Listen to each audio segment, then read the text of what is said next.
नमस्कार प्यारे बच्चों, आप लोगों को स्वागत है हिंदुस्तानी पाठशाला में। जैसा कि आपको पिछले क्लास में बताया गया था, ठीक है। आपको पिछले क्लास में यानी डेज नंबर 2 यानी पिछले क्लास दूसरे क्लास में आपको बताया गया था साइंस का ही क्वेश्चन, आपको भौतिक विज्ञान का चैप्टर वाइज चैप्टर बताया जा रहा था। तो आपको 1 से लेकर 40 यानी आपको 1 से लेकर 40 क्वेश्चन किया गया था, ठीक है। आपको 1 से लेकर कहां तक किया गया था? आपको 1 से लेकर 40 क्वेश्चन किया गया था, जहां का आपका भौतिक विज्ञान का ही क्वेश्चन था, ठीक है। तो आज आपको नेक्स्ट क्लास में आपको वहां से आगे यानी जितने ही क्वेश्चन आपको भौतिक विज्ञान में चैप्टर वाइज चैप्टर कराया जाएगा, वो भी आपको वीवीआई क्वेश्चन है, ठीक है। जो आपको 2025 में आपका आने का पूरी संभावना है, ठीक है।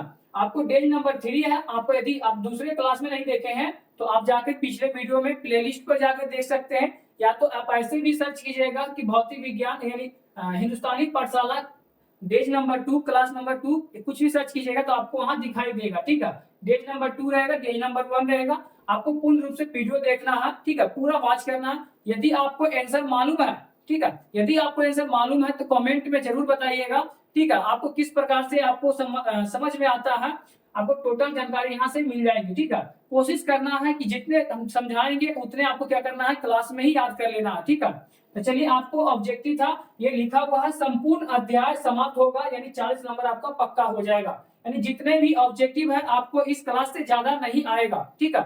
चलिए आपको क्लास की ओर चलते हैं।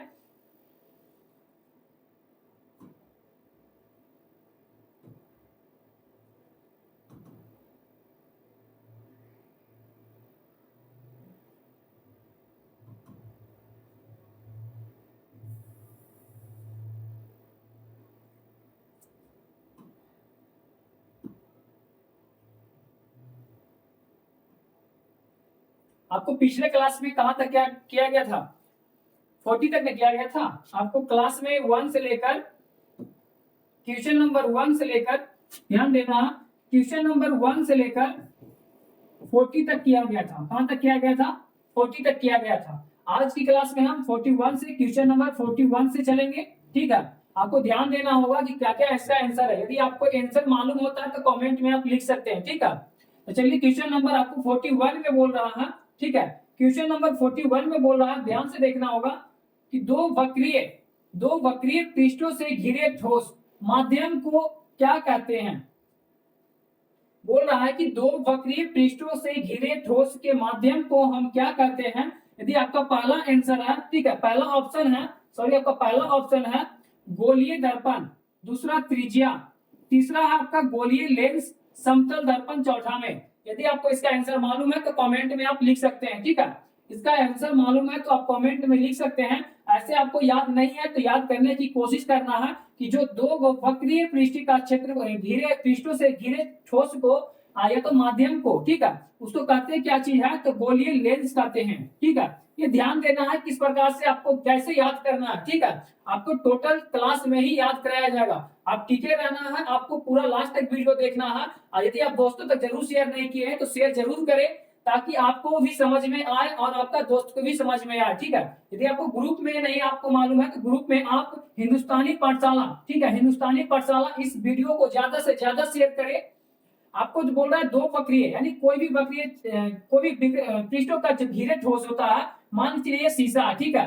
शीशा एक फ्रेम का अंदर रहता है। यदि फ्रेम के अंदर एक क्या रहता है, जो रबड़ का जैसा जो पकड़ कर रखता है, यानी दो को चीज से घेरा हुआ चीज क्या होता है, आपका लेंस रहता है। क्या रहता है? लेंस। तो लेंस रहता है तो आपका ऑप्शन में दर्पण है, त्रिज्या है, आपका लेंस है और समतल दर्पण है। तो इसका राइट आंसर आपको मालूम हो जाएगा क्या चीज होगा, यानी लेंस। यानी कौन सा लेंस होगा, तो गोलीय लेंस, यानी ऑप्शन नंबर सी इसका राइट आंसर हो जाएगा। ऑप्शन नंबर सी इसका राइट आंसर है। आगे बात करते हैं क्वेश्चन नंबर 42। क्वेश्चन नंबर आपका 42 है। 42 में बोल रहा है वह गोलीय दर्पण, वह गोलीय दर्पण, वह गोलीय दर्पण जो बाहर की तरफ वक्रित हो वो क्या कहलाता है। यानी जो गोलीय दर्पण है जो बाहर की तरफ वक्रित हो जाता है वो क्या कहलाता है। इसका राइट आंसर आपको क्या हो जाएगा, आपका अवतल दर्पण है पहला ऑप्शन में, ऑप्शन बी समतल दर्पण, ऑप्शन डी, ऑप्शन सी उत्तल दर्पण, ऑप्शन डी है नन ऑफ दिस, यानी आपका इनमें से कोई नहीं। इसका राइट आंसर क्या है आप कमेंट में जरूर लिख सकते हैं। इसका राइट आंसर हो जाएगा आपका उत्तल दर्पण। इसका राइट आंसर क्या हो जाएगा उत्तल दर्पण। ऑप्शन नंबर सी इसका करेक्ट आंसर है। करेक्ट आंसर आपका सी नंबर है। यानी वह गोलीय दर्पण जो बाहर की तरफ वक्रित हो जाता है वह उत्तल दर्पण कहलाता है। कौन सा दर्पण कहलाता है जी उत्तल दर्पण कहलाता है। ऑप्शन नंबर सी इसका करेक्ट आंसर है। आगे बात करते हैं क्वेश्चन नंबर 43। क्वेश्चन नंबर 43 आपका 43 में बोल रहा है कि गोलीय दर्पण को ठीक है गोलीय दर्पण के जो परावर्तक पृष्ठ के केंद्र को दर्पण का क्या कहा जाता है। दर्पण को क्या कहा जाता है ठीक है। अब ध्यान से देखना क्वेश्चन है कि गोलीय दर्पण के परावर्तक पृष्ठ के केंद्रक को दर्पण को क्या कहा जाता है। तो मध्य कहा जाता है या ध्रुव कहा जाता है या गोलार्ध कहा जाता है या अक्ष कहा जाता है। इसका राइट आंसर आपको मालूम है तो कमेंट में आप ए बी सी लिख सकते हैं। यदि आपका आंसर ए है तो आप कमेंट में ए लिख सकते हैं, बी है तो बी लिख सकते हैं, सी है तो सी लिख सकते हैं, डी है तो डी लिख सकते हैं। इसका राइट आंसर आपका हो जाएगा ध्रुव। ठीक है क्या होगा ध्रुव होगा। यानी गोलीय दर्पण के परावर्तक पृष्ठ के केंद्र को दर्पण को हम ध्रुव कहते हैं। क्या कहते हैं ध्रुव कहते हैं। ध्रुव कहते हैं ये आपका राइट आंसर हो जाएगा। ऑप्शन नंबर बी इसका राइट आंसर है। ऑप्शन नंबर बी इसका राइट आंसर हो जाएगा। आगे बात करते हैं ध्यान रखना है कि जो गोलीय दर्पण के परावर्तक पृष्ठ के केंद्रक को दर्पण को क्या कहा जाता है तो ध्रुव कहा जाता है। ऑप्शन नंबर इसका बी राइट आंसर था। आगे बात करते हैं क्वेश्चन नंबर 44। क्वेश्चन नंबर 44 में बोल रहा है क्वेश्चन नंबर 44 में बोल रहा है किसी लेंस द्वारा उत्पन्न आवर्धन का एसआई मात्रक क्या कहते हैं। यानी क्या होता है। यानी कोई भी लेंस के द्वारा जो उत्पन्न आवर्धन होता है यानी उससे जो उत्पन्न होती है वो आवर्धन का एसआई मात्रक क्या होता है। तो आपका पहला में है मीटर, दूसरा में सेंटीमीटर, आपका पहला में मीटर है, सेंटीमीटर है, मिलीमीटर है, आपका मात्रा विहीन है। इसका राइट आंसर क्या होगा कमेंट में लिख सकते हैं। इसका राइट आंसर क्या होगा ऑप्शन नंबर डी होगा। ऑप्शन नंबर डी हो जाएगा मात्र विहीन हो जाएगा। आवर्धन का ऐसा ही मात्रक विहीन होता है। आपका जैसे ही आपको क्वेश्चन में मात्रक पूछा तो मात्रक से मात्रक ही आंसर वो विहीन हो जाता है। इसका right answer option number D हो जाएगा। आगे बात करते हैं क्वेश्चन नंबर 45। क्वेश्चन नंबर 45 में क्या कर रहा आप क्वेश्चन देख सकते हैं। आपको आज की क्लास में भी 40 क्वेश्चन ही कराया जाएगा। आप आज का भी क्लास में आपका 44 अब जब 44 में क्या कर रहा है आप ध्यान से देखना होगा। किसी लेंस द्वारा उत्पन्न आवर्धन ठीक है ये आपका वही क्वेश्चन है क्वेश्चन नंबर 55। क्वेश्चन नंबर 45 में बोल रहा कि लेंस के जो केंद्रीय बिंदु जो लेंस है उसका केंद्रीय बिंदु को क्या कहते हैं। जो लेंस है उसका केंद्रीय बिंदु को हम क्या कहते हैं। पहला ऑप्शन है वक्ता केंद्र, ऑप्शन बी प्रकाशिक केंद्र, ऑप्शन डी ऑप्शन सी द्वारक केंद्र, ऑप्शन डी है अक्ष केंद्र। ठीक है अक्ष केंद्र। ऑप्शन नंबर डी में क्या है अक्ष केंद्र। इसका राइट आंसर मालूम है तो कमेंट में लिख सकते हैं। इसका राइट आंसर हो जाएगा जैसे ही केंद्रीय बिंदु को क्या कहा जाता है तो प्रकाशीय केंद्र कहा जाता है। क्या कहा जाता है प्रकाशीय केंद्र कहा जाता है। तो आपको इसका आंसर राइट आंसर क्या हो जाएगा ऑप्शन नंबर बी इसका राइट आंसर हो जाएगा। ऑप्शन नंबर बी इसका क्या हो जाएगा राइट आंसर हो जाएगा। आगे बात करते हैं क्वेश्चन नंबर 46 में आपका क्वेश्चन नंबर क्या है आप देख सकते हैं। क्वेश्चन नंबर 46 में क्या कह रहा 46 में आपका कि किसी ध्यान से देखना है किसी शब्दकोश में पाए गए छोटे अक्षरों को पढ़ते समय जो आप निम्न में से कौन सा लेंस का पसंद करेंगे। ये क्या बोल रहा है आप ध्यान से समझना है।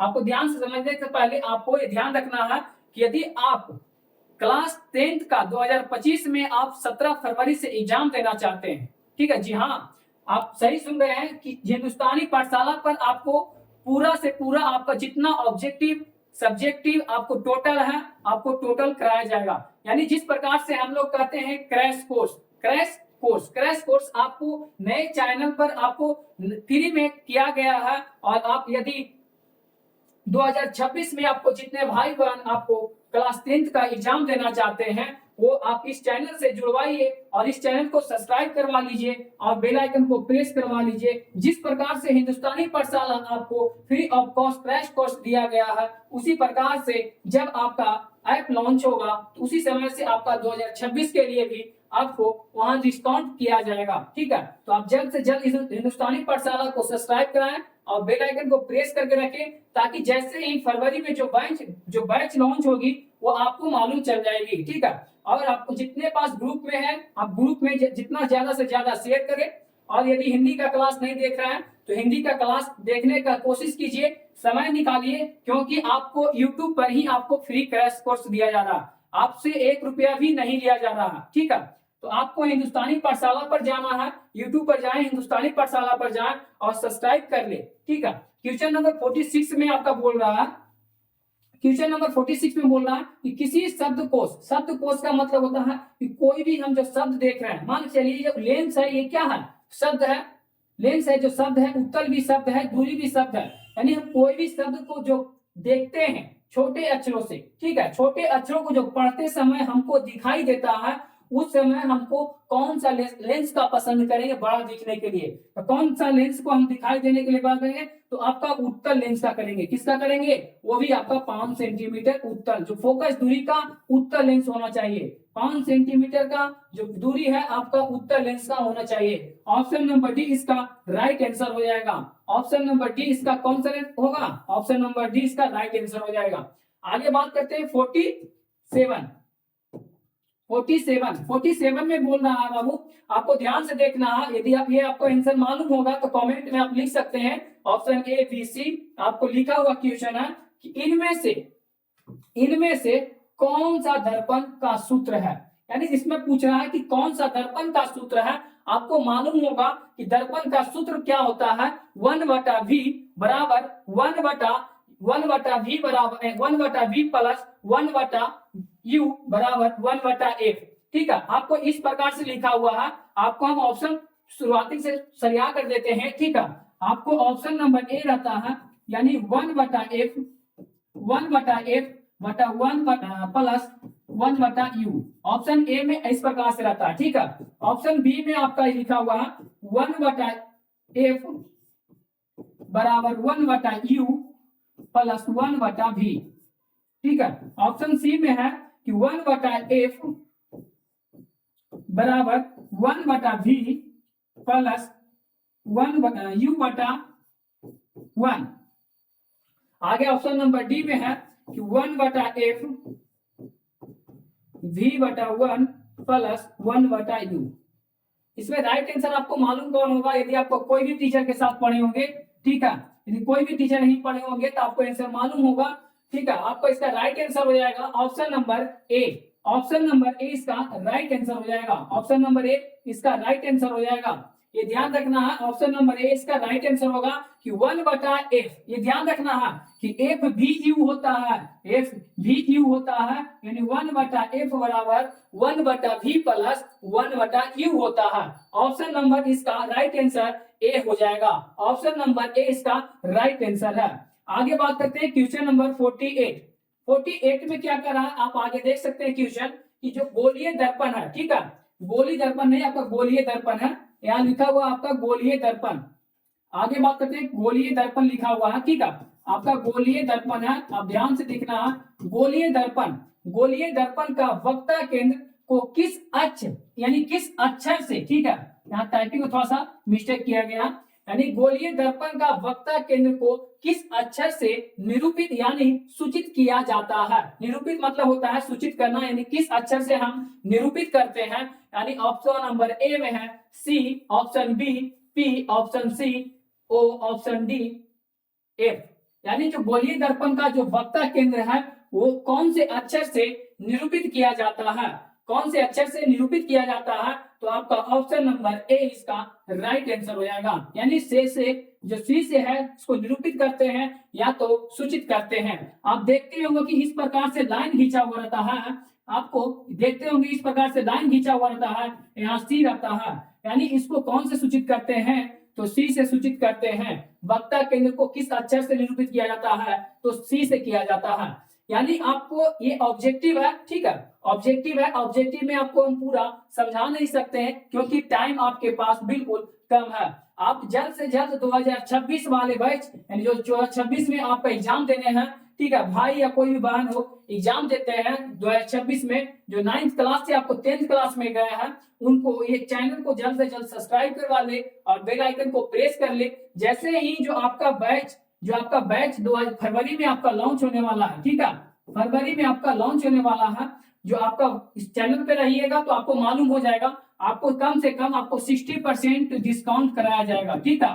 अब जल्द से जल्द 60% डिस्काउंट कराया जाएगा और आप हिंदुस्तानी पाठशाला को अपने स्टेटस में लगाइए और ग्रुप में शेयर कीजिए, ताकि आपको जैसे ही आपको 1K जिनका जिनका व्यू जाएगा, ध्यान रखना है, 1K आपका जिनका जिनका व्यू जाएगा, आपको वहां 80% या तो 70% डिस्काउंट किया जाएगा, ठीक है। 70% या तो 80% आपको डिस्काउंट किया जाएगा जिनका 1K व्यू रहेगा हिंदुस्तानी पाठशाला का स्टेटस, ठीक है। चलिए आगे बात करते हैं। इसका ऑप्शन नंबर ए राइट आंसर हो जाएगा।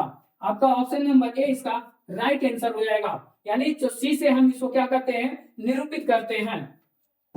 आगे बात करते हैं क्वेश्चन नंबर 49। क्वेश्चन नंबर 49 में आपका बोल रहा है, 49 में बोल रहा है जो निर्वात में, ठीक है, निर्वात में प्रकाश की चाल कितनी होती है। निर्वात में प्रकाश की चाल कितनी होती है, ये आपका थोड़ा जितना है आपका टाइपिंग में मिस्टेक है, ठीक है। आपका 10 के पावर 8 है, 10 के पावर 8 है, 10 के पावर 9 है, 10 के पावर 110, ठीक है, 110 मीटर प्रति सेकेंड है। 3 गुना 10 के पावर, यानी 3 गुना 10 के पावर 8 मीटर प्रति सेकेंड है, ठीक है। आपका दूसरा ऑप्शन में है 2 गुना 10 के पावर 8 मीटर प्रति सेकेंड है। ऑप्शन नंबर सी है जो 3 गुना 10 के पावर 9 मीटर प्रति सेकेंड है। ऑप्शन नंबर डी है जो 3 गुना 10 के पावर 10 सेंटीमीटर है। 10 के पावर 10 सेंटीमीटर है। आपको कमेंट में बताना होगा इसका निर्वात में जो प्रकाश की चाल होती है कौन सी होगी। Option number A, option B, option C, option D, जल्द से जल्द बताइए आपका इसका राइट आंसर क्या होगा। हाँ ठीक है, आपका राइट आंसर ऑप्शन नंबर क्या हो जाएगा, ए। 3 गुना 10 के पावर 8 मीटर प्रति सेकेंड निर्वात में प्रकाश की चाल होती है। कितनी होती है बाबू, 3 गुना 10 के पावर 8 मीटर प्रति सेकेंड होती है। आगे बात करते हैं, क्वेश्चन नंबर 49 तक है, कोई दिक्कत है आपका। चलिए 50 में आते हैं। क्वेश्चन नंबर 50 में बोल रहा है, क्वेश्चन नंबर 50 में क्या कह रहा है, क्वेश्चन नंबर 50 में आपका जो दंत, आप इसको ध्यान से देखना ताकि आपको क्वेश्चन है जो ऑब्जेक्टिव है आपको इसी बोर्ड पर, ठीक है, यानी इसी आपको डिजिटल बोर्ड पर आपको पूर्ण रूप से याद हो जाना चाहिए। आपको बोलना है दंत। दंत मतलब क्या होता है आपको मालूम है, कमेंट में बताइए। दंत का मतलब होता है दांत। दंत का मतलब क्या होता है, दांत। दंत का मतलब क्या होता है बाबू, दांत। दांत होता है, दंत का मतलब दांत होता है। और जो विशेषज्ञ यानी जो डॉक्टर होते हैं, विशेषज्ञ मतलब डॉक्टर होते हैं, मरीज मतलब आप जानते ही होंगे कि मरीज किनको कहते हैं, ठीक है। आगे बात करते हैं कि दांतों का बड़ा प्रतिबिंब देखने के लिए किस दर्पण का उपयोग किया था। यानी बोल रहा है कि जो दांत के जो विशेषज्ञ हैं, दांत के जो डॉक्टर हैं, मरीजों का जो डॉक्टर होता है, यानी जो मरीज के जो दांतों का बड़ा प्रतिबिंब, यानी जो मरीज है उसका दांत को देखने के लिए बड़ा प्रतिबिंब का जो उपयोग करते हैं डॉक्टर, वो कौन सा दर्पण का उपयोग करते हैं। आपका राइट आंसर बताना होगा। ऑप्शन नंबर ए इसका अवतल दर्पण है। ऑप्शन नंबर ए इसका अवतल दर्पण है। ऑप्शन नंबर बी इसका बोल रहा है समतल दर्पण। ऑप्शन सी उत्तल दर्पण। इनमें से सभी होगा। इसका राइट आंसर आपको मालूम है तो कमेंट में बता सकते हैं। इसका राइट आंसर, दांत को जो विशेषज्ञ होते हैं, डॉक्टर जो होते हैं, वो मरीज के जिसका दांत मतलब खराब होता है, वो दांत को देखने के लिए डॉक्टर ने आपको अवतल दर्पण का प्रयोग करते हैं। किसका प्रयोग करते हैं बाबू, अवतल दर्पण का प्रयोग करते हैं। यानी जो अवतल दर्पण होता है, जिनका दांत मतलब कुछ खराब हो गया है या कीड़ा वगैरह हो गया है, उसको देखने के लिए कौन सा दर्पण का, तो अवतल दर्पण। ऑप्शन नंबर ए इसका राइट आंसर हो जाएगा। ऑप्शन नंबर ए इसका राइट आंसर हो जाएगा। आगे बात करते हैं क्वेश्चन नंबर 51, ठीक है। क्वेश्चन नंबर 51 में है जो पतले लेंस, ये ध्यान रखना है आपको, यहाँ पर ही आपको याद होना चाहिए, जो पतले लेंस का आवर्धन क्षमता होती है, आपको यहाँ ही याद हो जाएगा, ना कि आपको घर में याद करने की जरूरत होगी। आप जैसे ही आपको इस जो वेबसाइट यानी जो आपका हिंदुस्तानी पाठशाला यूट्यूब है, आपको जैसे ही लॉन्च किया जाएगा, आपको ऐप जिस प्ले स्टोर पर आपको लॉन्च किया जाएगा, आपको टोटल वहां पीडीएफ की आपको पीडीएफ भी मिलेगी आपको, जितना जो पेज होता है पेज भी मिलेगा, क्लास नोट्स भी मिलेगा, टोटल आपका इस पे जो ऐप पर मिल जाएगा। ठीक है, तो जल्द से जल्द हिंदुस्तानी पाठशाला को सब्सक्राइब कराइए। ठीक है, आप ध्यान रखना है जो पतले लेंस के जो आवर्धन होते हैं, यानी पतला आदमी क्या था, उसका वजन क्या था, पतले आदमी का वजन क्या था, अधिक होता है नहीं। जैसे मान के चलिए कि आप पतला हैं, तो पतला का क्या होता है, वजन अधिक होगा नहीं होगा बाबू, तो क्या हो सकता है, कम हो सकता है। तो आपका कम हो सकता है, यानी पतले आदमी का राइट आंसर क्या जाएगा, कम। इसका राइट आंसर क्या हो जाएगा, कम। ऑप्शन नंबर ए इसका करेक्ट आंसर है। आगे बात करते हैं क्वेश्चन नंबर 52। क्वेश्चन नंबर 52 में बोल रहा है मोटे लेंस का यानी मोटे लेंस की आवर्धन क्षमता क्या होती है। मोटे लेंस की आवर्धन क्षमता क्या होती है। तो जब हम पतले लेंस की पूछ रहे थे तो वहां कम का आया था ऑप्शन में आंसर। आगे बात करते हैं, मोटे में अधिक होगा, मोटे में क्या होगा, अधिक होगा। ऑप्शन नंबर बी इसका राइट आंसर है। मोटे लेंस का जो आवर्धन क्षमता होती है वो अधिक होती है, क्या होती है, अधिक होती है। आगे बात करते हैं क्वेश्चन नंबर 53। क्वेश्चन नंबर 53 में है आपका अवतल दर्पण के ध्रुव, अवतल दर्पण के ध्रुव और मुख्य फोकस के बीच, यानी अवतल दर्पण के ध्रुव और मुख्य फोकस के बीच जो प्रतिबिंब बनते हैं, जो बिंब का प्रतिबिंब प्रकृति होती है वो कौन सा होती है। तो आभासी एवं सीधी होती है, ठीक है, आभासी एवं सीधी होती है, या आभासी एवं उल्टा होता है, काल्पनिक एवं सीधी होती है, या सभी होती है। इसका राइट आंसर आपको मालूम है तो आप बता सकते हैं कमेंट में। जब अवतल दर्पण के ध्रुव और मुख्य फोकस के बीच रखे बिंब का प्रतिबिंब की प्रकृति जो होती है वो आभासी एवं सीधी होती है। कौन सा बनता है बाबू, आभासी एवं सीधी बनती है।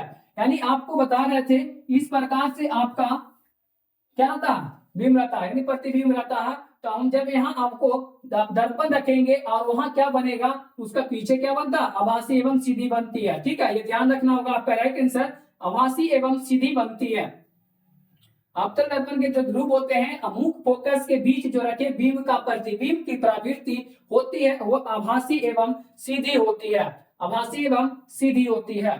आपका right answer option number B हो जाएगा, ऑप्शन नंबर इसका बी हो जाएगा।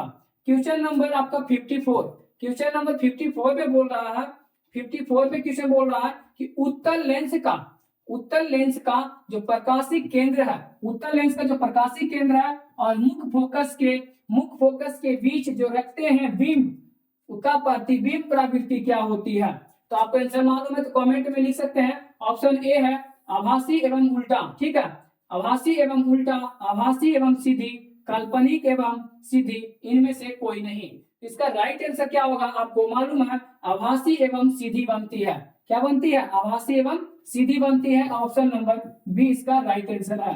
क्वेश्चन नंबर 55, क्वेश्चन नंबर 55 में क्या बोल रहा है, 55 में बोल रहा है, आप ध्यान से देखना होगा कि जो अवतल दर्पण के मुख्य फोकस पर रखते हैं बीम, ठीक है, मुख्य फोकस पर रखते हैं बीम का प्रतिबिंब की स्थिति होती है, यानी कैसी स्थिति होती है, वक्ता केंद्र पर रखेंगे या मध्य बिंदु पर रखेंगे या अनंत पर रखेंगे या सभी पर रखेंगे।